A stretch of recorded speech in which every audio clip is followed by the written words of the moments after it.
Hola amigas y amigos de YouTube. Desde ya, tempranito les ruego que se suscriban a mi canal y que le den me gusta a estos contenidos que estamos subiendo. El tema que traemos hoy, 30 de enero de 2024, es altamente preocupante, sin querer alarmar a nadie. En un video mío nunca verán la palabra bomba, explotó, tal cosa. No, alarma no. Análisis. Entonces vamos a analizar cuál es el escenario o los dos escenarios que están gobernando ahora en este momento y cómo uno condiciona el otro. El primer escenario son las elecciones en Estados Unidos, con un presidente con serias limitaciones físicas y mentales. El próximo 20 de noviembre, Joe Biden cumplirá 82 años de edad y no quiere devolverse en su carrera hacia la Casa Blanca, aunque han pasado, o para continuar 4 años más, aunque han pasado varios comentarios en el sentido de que la directiva o la dirigencia del Partido Demócrata estaría presionando al presidente para que no se presente, por la situación que ya dijimos y por la imposibilidad que tal vez tenga de completar un segundo periodo hasta 2028. Entonces suena en el escenario doña Michelle Obama, la esposa del expresidente Barack Obama, y también el gobernador de California, Gary Newsom, que suena. Fíjense que el estado de California es la principal economía de Estados Unidos, porque son 50 países unidos en una federación. El principal es California, porque ahí están las grandes compañías que venden sueños, las compañías de cuestiones digitales, cosas que no se comen y que no producen ropa que usted se pueda poner. Pero ellas facturan muy bien en las bolsas de valores, mayormente en Wall Street. La segunda economía que está en serio problema, y tendremos que hacer algún video sobre eso, en una especie de secesión y probable separación de la Unión Americana, es la segunda economía, que es Texas. Entonces, el escenario de las elecciones que se vive en Estados Unidos, en el que los últimos hitos fue el abandono de la carrera por parte del honorable y famoso gobernador del estado de la Florida, Ron DeSantis, que había atacado mucho a Trump de una manera muy descarnada, pues renunció porque Trump en las primarias de Iowa le llevó 30 puntos de ventaja y Ron DeSantis quedó en segundo lugar. Entonces, no se sabe qué va a pasar con esta carrera, donde hay un presidente senil aferrado a continuar 4 años más en la presidencia y donde hay un expresidente republicano, Donald J. Trump, que está arrasando en todas las encuestas, con todas las demandas, con toda la condena a pagar 83.3 millones de dólares que ordenó una corte de Nueva York, y por todos esos problemas y zancadillas, y tener en su contra a los medios de comunicación. Fíjense que el hombre es el favorito no solo del Partido Republicano, sino de la población, del pueblo norteamericano, porque no es asunto de partidos, es asunto de detener la debacle, la decadencia, la caída que lleva, caída libre, Estados Unidos en manos de los demócratas. El segundo escenario es Irán, la República Islámica de Irán, que fue proclamada en el mes de julio, si mal no recuerdo, de 1979, con el triunfo de la Revolución Islámica y el Ayatollah Ruhollah Khomeini, ya fallecido. Hace unos 15 años yo hice un artículo y lo publiqué en un medio digital que yo publicaba, que se llama Irán a Irán, Irán a Irán. Ese es el nombre del video que le traigo en esta ocasión. Pónganse cómodos, tenemos casi 5 minutos y casi no hemos dicho nada.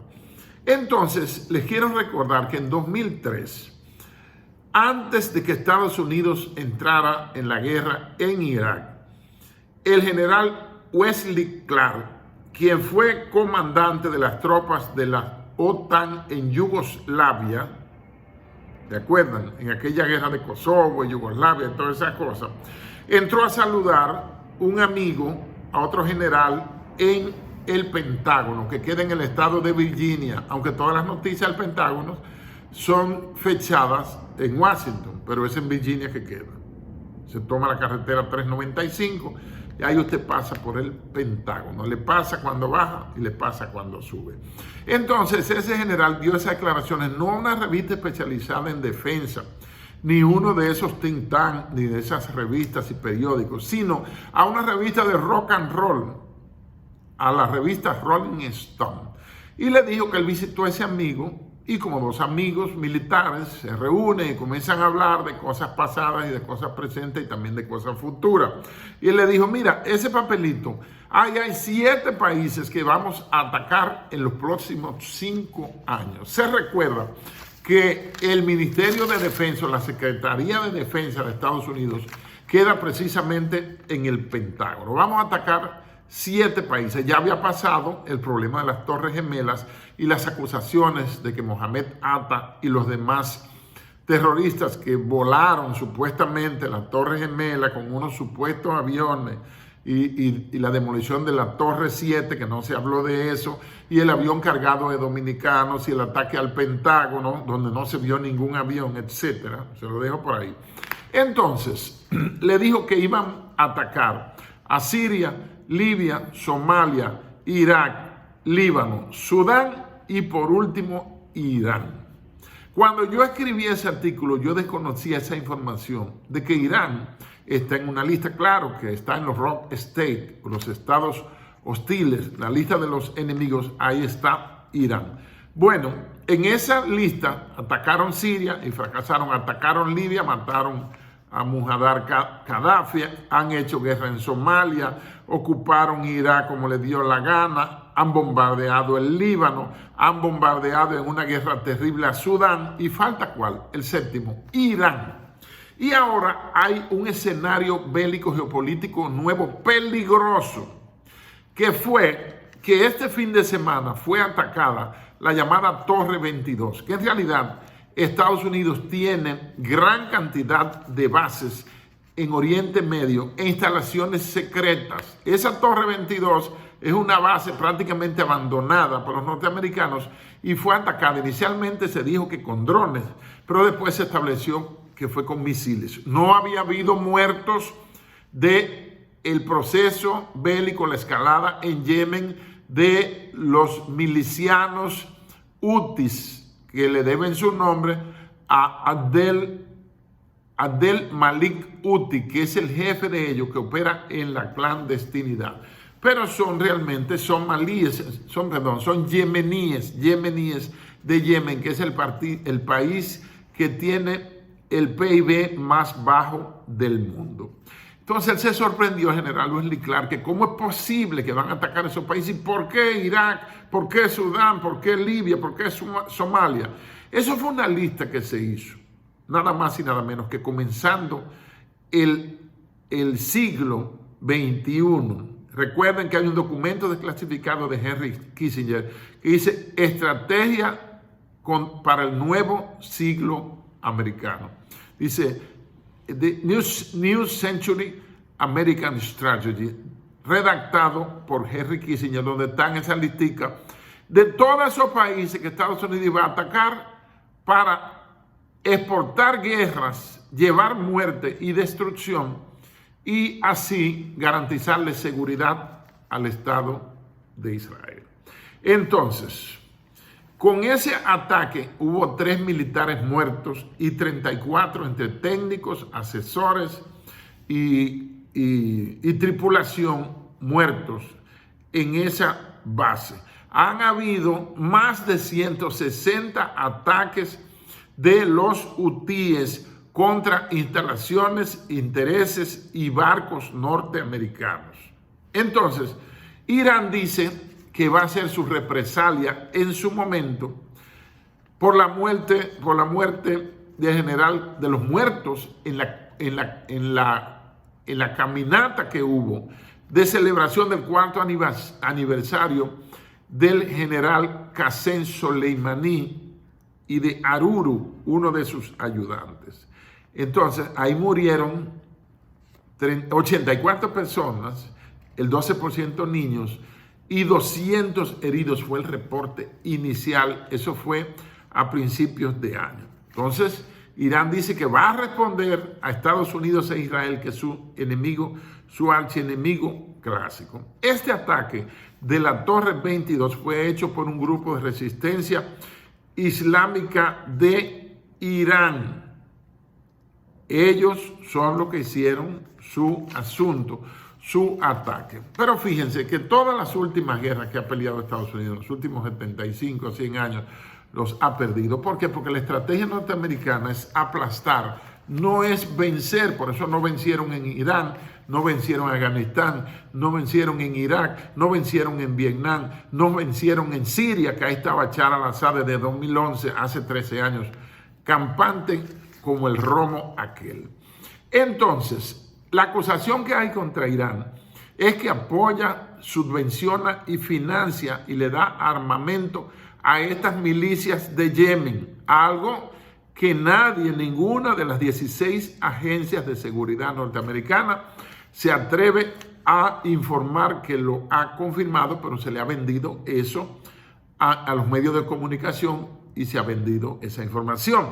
Recuerden que cuando se inauguró en los primeros años del plan nuclear de Irán, el entonces presidente Mahmoud Ahmadinejad dijo: 1000 kilómetros separan a Teherán, capital de Irán, que es un país persa, no árabe, ojo, del muro de las lamentaciones. Y allá le mandaremos un misil que los destruirá a todos. Eso fue el presidente Mahmoud Ahmadinejad, por ahí por 2011, durante la presidencia de Obama.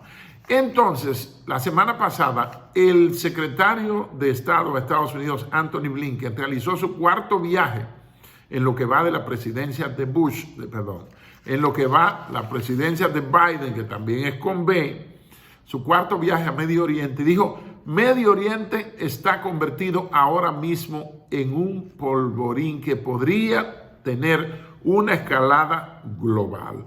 Entonces, ¿cuáles son los escenarios?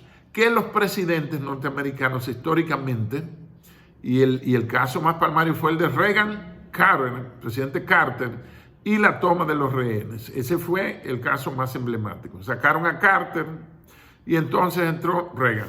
Entonces, todos esos presidentes les gusta tener su guerrita, y el señor Biden está considerando la posibilidad de declararle una guerra a Irán. Pero ¿qué pasa? Se utilizan dos cosas. Una cosa era la guerra convencional, que cuando fracasaban las negociaciones, voy a hablar más despacio, cuando fracasaban las negociaciones en la mesa diplomática, pues venía un documento de declaración de guerra. Ya no. Ya las guerras se declaran por Twitter. Entonces, el señor Biden está muy empeñado en seguir.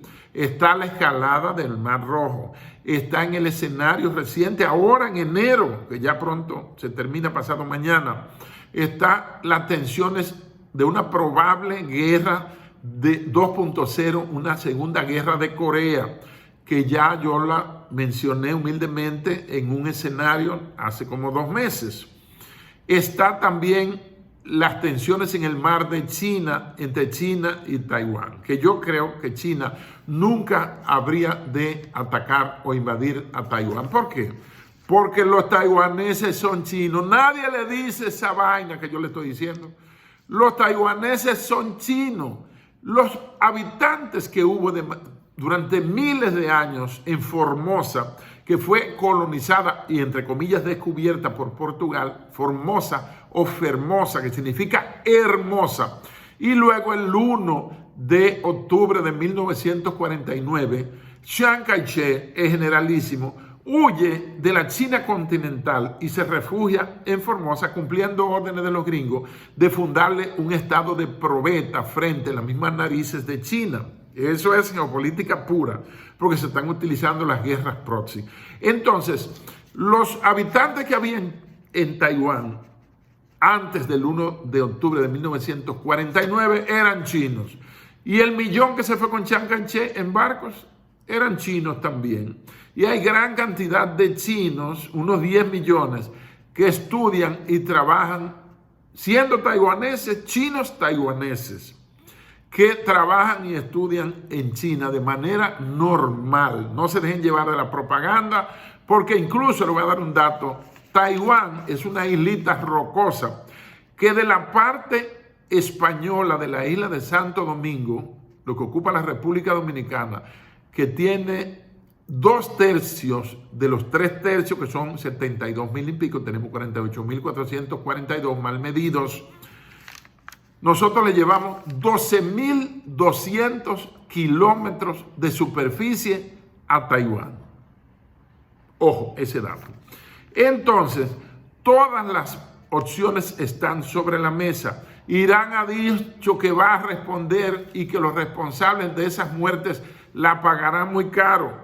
Estados Unidos en el Pentágono, el speaker, el vocero del Pentágono ha dicho casi el mismo discurso.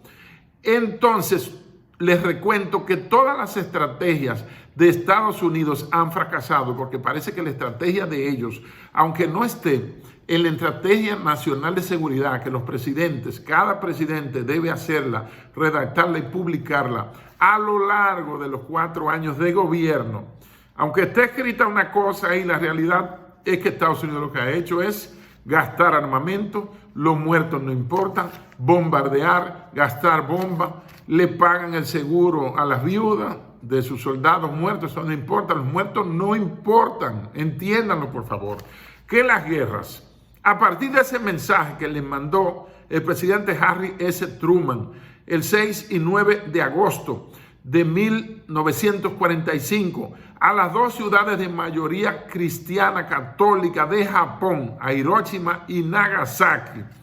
Con eso le dijeron al mundo, miren el poder que tenemos de destruirlos, de hacerlos papilla, y los muertos no nos importan. Entonces, hay una guerra en los choke points o los puntos de estrangulamiento. Ahí está el estrecho de Adén, está también el estrecho de Hormuz, por donde pasa cerca del 40 al 45% del petróleo global por vía marítima, el estrecho de Adén, las tensiones en el Mar Rojo. Y yo creo que Taiwán podría fingir que ha sido atacada por China en lo que se conoce en estrategia como un ataque de falsa bandera, porque China no necesita a Taiwán para nada. China ha aplicado uno de los principios de Sun Tzu, que yo lo he copiado, que dice, no enfrentes a tu enemigo ni le hagas la guerra, siéntate a esperar que su propia vida los mate. No enfrentes a tu enemigo, sino defiéndete y siéntate a esperar que la vida que lleva los consuma, que su propia vida los mate. Entonces, el escenario geopolítico está ardiendo. El presidente podría hacer 2 cosas: o declara una guerra formal a Irán, o hacen una operación de falsa bandera, que es un montaje para decir que el gran y abusador China acaba de bombardear a la pequeña e infeliz Taiwán. Y otro movimiento que hubo, que no quiero que se me quede esta semana, es que Estados Unidos desde hace 15 años no movía ojivas y equipamiento de lanzamiento de bombas nucleares y mandó una buena carga y recarga a United Kingdom, al Reino Unido, que son sus padres en realidad. Por eso siempre los ingleses y los norteamericanos pelean juntos contra todo el que se meta. Pero hay un punto: el archienemigo de Irán es Israel, que es el único estado de Oriente Medio que tiene bombas nucleares, tiene sus bombas sin ninguna supervisión, sin pedirle permiso a nadie, y no permite que nadie vaya a supervisar y a contabilizar, ni dicen cuántas son. Entonces es posible que sea una especie de guerra proxy, de que Israel, una tesis que estamos presentando con mucho valor y con mucho sentido, y que podríamos estar equivocados. Es más, yo deseo estar equivocado. La aviación israelí es muy probable que en estos días, en poco tiempo, ataquen a Irán, ataquen la misma capital, instalaciones sensibles, porque ellos están metidos ahí, tienen la inteligencia chequeando todo. Entonces, puede también desencadenarse un problema que lo hay latente, está en camino, ya dijimos entre las dos Coreas, pero también que son coreanos ambos, son de raza amarilla, son culturalmente iguales, pero no son políticamente iguales. Los coreanos del norte, con Kim Jong-un y su capital Pyongyang, y los coreanos del sur, con su capital Seúl. Entonces, puede haber una guerra de falsa bandera entre China, provocada por una falsa bandera entre China y Estados Unidos.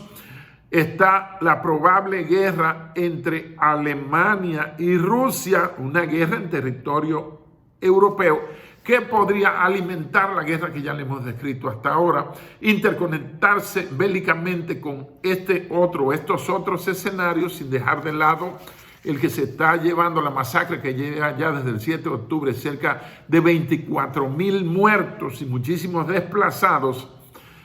Y la OTAN está haciendo unos ejercicios donde a mayor escala, desde los tiempos de la Guerra Fría, más de 90,000 efectivos y técnicos, aviones, barcos, tropas a pie, tanques, artillería, lanzacohetes, granadas, soldados, fusiles, pistolas, ametralladora antiaérea, drones, todo eso en un simulacro que ellos lo llaman ante la posibilidad de que un estado hostil ataque a algún estado miembro de la Organización del Tratado del Atlántico Norte, que es una corporación guerrera global creada para enfrentar el avance del comunismo. Sin embargo, ha seguido sembrando guerra y destrucción y muerte en el mundo, ya llegando a los 70 años de fundada. Entonces, en Rusia están muy atentos, ya la guerra de Ucrania es una guerra, ya pasó. Estamos en la etapa post-Ucrania. Ucrania fue soltada en banda. Están buscando ver cómo la reconstruyen. BlackRock, que es la principal tenedora de recursos, de bienes, de dinero, de capitales del mundo, seguida por Vanguard y Fidelity, y están cuadrando la reconstrucción de la destruida Ucrania, donde la capital Kiev nunca fue, hasta la semana pasada, un objetivo ruso. ¿Por qué razón? ¿Por qué? Bueno, porque cometieron el atrevimiento, vamos a llamarlo así, de Ucrania con drones suministrados por Estados Unidos, atacar a Moscú y atacar también a San Petersburgo. Dos de las ciudades más emblemáticas, se llama San Petersburgo por el emperador Pedro el Grande, Entonces, el escenario global está ardiendo, podrían desencadenarse cualquiera de estas guerras, y una guerra abierta entre Irán y Estados Unidos invitaría a participar de una vez a Israel, seguro, e involucraría o arrastraría también al Reino Unido, por supuesto, que le llevaron a guardar unas cuantas capacidades y unas cuantas bombas nucleares allá Reino Unido, y se convertiría Oriente Medio en un polvorín, pero en este caso un polvorín encendido. Si se pasa de las armas convencionales a las armas estratégicas, entiéndase, armas nucleares, porque hay dos elementos fundamentales en estos últimos 2 años post pandemia, desde el 22, 23 y lo que llevamos del 24, que llegó más encendido que cualquiera, lo que da a entender que estaremos en guerra por lo menos hasta la implementación global de la Agenda 2030, donde dice que Estados Unidos no será la primera potencia mundial. Entonces, si se pasa de las armas convencionales, cañones, ahí está el Su-57 ruso, excelente bombardero de sexta generación.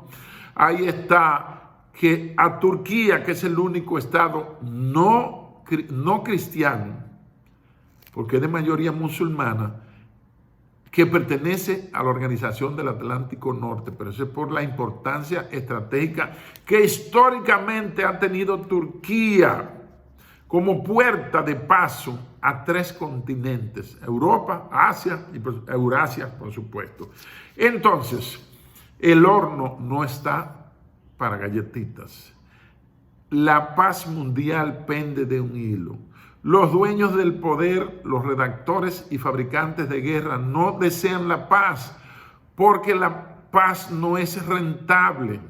La paz no cotiza en Wall Street. Las bolsas de valores suben inmediatamente, se declara una guerra y el dólar sube, el petróleo sube. Entonces se está dando en Yemen, con Yemen, por ejemplo, que es el estado más pobre del mundo, donde el ingreso per cápita anual son $617, o sea que ellos pasan un día con $1, que están por debajo de la línea de la pobreza.